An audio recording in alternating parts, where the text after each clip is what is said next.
अस्सलाम वालेकुम। अक्सर हनफी हजरात अहले हदीस के पीछे नमाज पढ़ने के कायल नहीं। जब इनसे पूछा जाए क्या आप अहले हदीस इमाम के पीछे नमाज क्यों नहीं पढ़ते, क्या आप इनको काफिर समझते हैं? क्योंकि जाहिर बात है एक काफिर के पीछे नमाज नहीं हो सकती। तो अक्सर हनफी उलमा हजरात का यही कहना होता है कि अहले हदीस हजरात अक्सर जुराबों पे मसा करके नमाज पढ़ते हैं।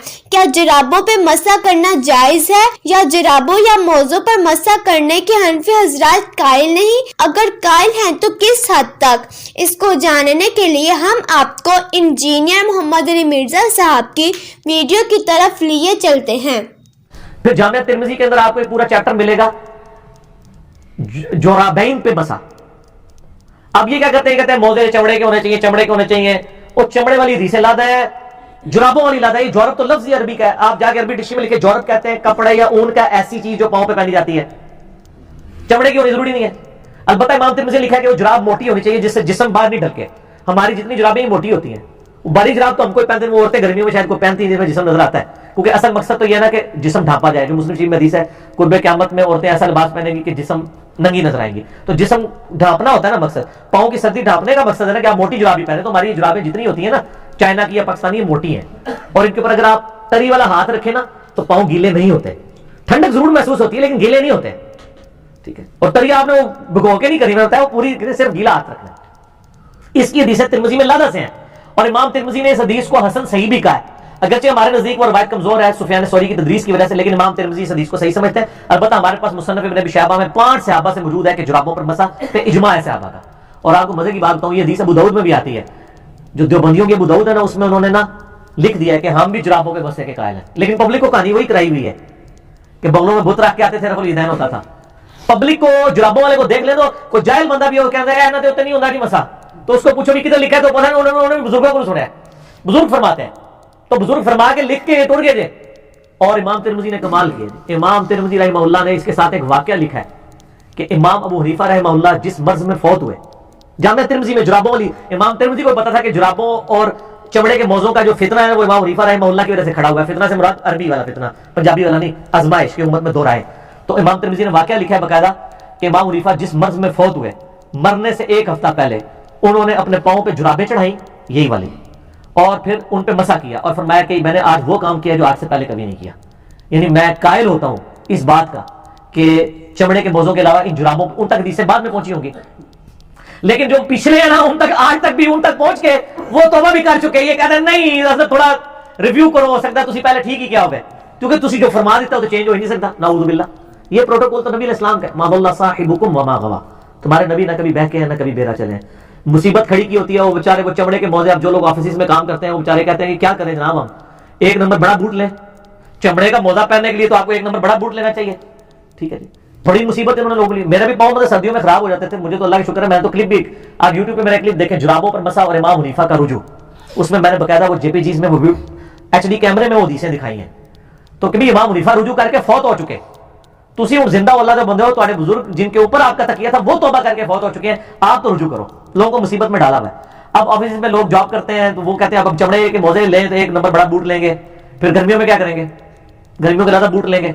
मुसीबत डाली हुई इन्होंने कौम को, तो ये जुराबें लें जनाब, बेफिक्र होकर जुराबों में मसा करें, ठीक है। और ये बहुत बड़ी सहूलत है, फजर पढ़ के पहन लें, आप अगली फजर तक कर सकते हैं। लेकिन ये याद रखिएगा वुजू करने के बाद, वुजू टूटने से पहले जुराब या आपने मौजा पहनना होगा, ठीक हो गया। और जब आपने जुराब और मौजा पहन लिया, अब आपका वुजू टूट गया, अब आप अगले वुजू में पाँव नहीं धोएंगे बल्कि मसा करेंगे जिस तरीके से मैंने बताया। लेकिन इस दौरान जुराब या मौजा उतार नहीं सकते। एक बंदा जुराब चढ़ा ले उसके बाद जुराबें उतार दे, जैसे ही जुराब उतारेंगे ना फिर जीरो हो जाएगा काम ना, फिर नहीं खींचा सकता काम, क्योंकि जुराब उतारते ही ना वो वुजू और आपका वो वाला वुजू गया जो जुराब के ऊपर कायम था। अगर आपने मसा किया हुआ ना उस पर, तो जुराब उतारते ही वो वाला वुजू खत्म। अब आप दोबारा धोएंगे। अच्छा आपको तो हनफियों ने एक और मसला निकाला हुआ है, उनके नजदीक ये है कि आप जो मौजे हैं ना वो खाली पाँव धो के भी पहन सकते हैं। पता है आपको सर असी पेत हुआ ना, ये फिक्र हनफी का बुनियादी मसला है कि आप सिर्फ पाँव धोएं, जुराबें पहन लें, पूरा वुजू करने की जरूरत नहीं, और जब वुजू आए तो आप मसा कर लें। ये उन्होंने गलत करारी क्यों निकाली? उनके नजदीक जो अज़ाए वुजू की तरतीब है ना ये जरूरी है اور نہ ان کا متواتر ہونا ضروری ہے. وہ کہتے ہیں آپ اگر آدھا گھنٹہ پہلے وضو میں چہرہ دھوئیں, آدھے گھنٹے بعد جا کے کونیاں دھوئیں, اس سے آدھے گھنٹے بعد جا کے مسح کریں, اور 2 گھنٹے بعد پاؤں دھوئیں, اس دوران آپ کا وضو نہ ٹوٹے تو آپ کا وضو ٹھیک ہے. اور ترتیب میں ویسے تو یہ شیعہ کو کہتے ہیں نا, وہ بھی جھوٹ بولا ہے, شیعہ پہلے پاؤں دھوتے ہیں. شیعہ پاؤں پہلے نہیں دھوتے ہیں, وہ ویسے مٹی صاف کر ہوتے ہیں, وہ بھی چہرے سے ہی وضو شروع کرتے ہیں, پاؤں پہ اینڈ پہ مسح کرتے ہیں. وہ تو میں نے بتایا مصنف ابن ابی شیبہ میں اکرمہ جو تھے ابن عباس کے شاگرد, وہ بھی پاؤں پہ مسح کے قائل تھے. تسی جراباں دے مسح نکال کر رہے ہو, بغیر جراباں دے مسح دے قائل ہاں, ٹھیک ہے نا جی. تسی جراباں دے موزے پہ روندے ہو. تو وہ اس میں ان کے نزدیک یہ ہے کہ اگر کوئی پاؤں وضو میں پہلے دھو لے, چہرہ بعد میں دھو لے, مسح, یہ سب فقہ حنفی, مجھ سے زیادہ نہیں کوئی جانتا, میں تو یہ ساری چیزیں پڑھاتا رہا ہوں, ٹھیک ہے نا. اللہ تعالیٰ مجھے معاف کرے, آمین تو کہہ دو یار, ہنس دیو تسی, ہمیں نہیں معافی کی ضرورت, ٹھیک ہے. اگرچہ میں معافی ایک شعر کے انداز میں مانگتا رہتا ہوں کہ نہ میں وہابی نہ میں بابی, میں ہوں مسلم علمی کتابی. اس میں میرے ایک رجوع بھی ہوتا ہے. لوگ تو اپنی غلطی کے اوپر رجوع کرتے ہوئے ڈرتے ہیں, ہم تو خوشی محسوس کرتے ہیں کہ شکر اللہ نے رائے دے دی ہے. تو ان میں یہ موجود ہے کہ آپ, لیکن حدیث میں یہ ہے کہ آپ نے وضو کر کے پہننا ہے, ٹھیک ہے. اور دوسری طرف بخاری مسلم میں حدیث موجود ہے کہ نبی علیہ السلام موزوں پر اور پگڑی پر مسح کرتے تھے. ہم ادھر حنفیوں سے پوچھتے ہیں کہ پگڑی آپ نے چمڑے کی پہنی ہوتی تھی یا کپڑے کی؟ سر سوال ہے نا. یہ تو کہتے ہیں نہیں جی آپ اگر جراب بھی پہنے تو اتنے کلومیٹر تک آپ ننگے پاؤں چل سکتے ہو, پھٹے نہ. یہ ساری شرائط جو آپ کہانیاں کراتے ہیں پگڑی پہ کر سکتے ہیں. کپڑے کی جو پگڑی ہے اس کو اگر ہم پاؤں پہ لپیٹے تو یہ تو پھٹ جائے گی. تو نبی علیہ السلام تو کپڑے کی پگڑی کے اوپر بھی مسح کر لیتے تھے بغیر چمڑے کی. وہ تو آپ بتائیں. اسی کے تحت میرا یہ موقف ہے کہ جو عورت ایک دفعہ وضو کر کے حجاب پہن لے نا تو 5 نمازوں تک حجاب کے اوپر بھی مسح کر سکتی ہے, اس کو ضرورت ہی نہیں کرنے کی, کیونکہ نبی علیہ السلام نے تو پگڑی پہ بھی مسح کیا. اسی طرح جو لوگ پرماننٹلی یعنی پگڑی پہننے والے, ٹوپی والے تو بعض کا اتار دیتے ہیں نا, پگڑی اتارنا آسان کام نہیں ہوتا.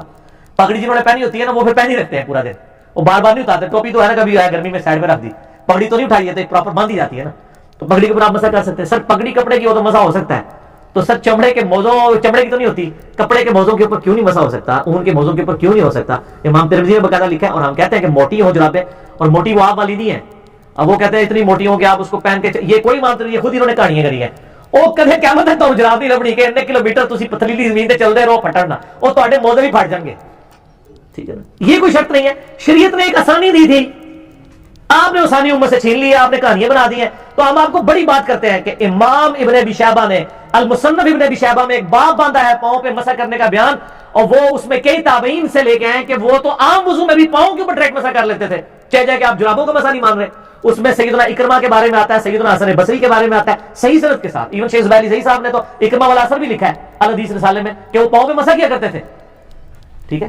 تو خالی پاؤں پہ مسح ہو جاتا ہے, تو جراب والا تو اڑتے ہی تو ہاتھ پکڑ کے یار یار جراب ہی کر لو, خالی نہ کرو, ٹھیک ہے. یہ سب کہانیاں ختم نہ, پرانیاں گلاں ہو گیا. جی ناظرین, تو کیسی لگی ویڈیو؟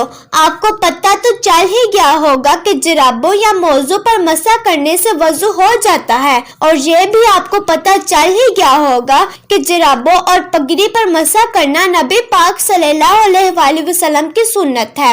اور امام ابو حنیفہ رحمۃ اللہ علیہ, انہوں نے بھی اپنی اس بات سے کہ جرابوں پر مسح نہیں ہوتا اپنی آخری ایام میں رجوع کر لیا تھا. آپ انجینئر محمد علی مرزا صاحب کی رائے سے قرآن و سنت کی روشنی میں اختلاف رکھ سکتے ہیں. ویڈیو پسند آئی ہو تو لائک, شیئر اور ہمارے چینل کو سبسکرائب ضرور کیجیے گا, اور کمنٹ باکس میں اپنی رائے کا اظہار ضرور کیجیے گا. اپنی دعا میں یاد رکھیے گا. اللہ حافظ.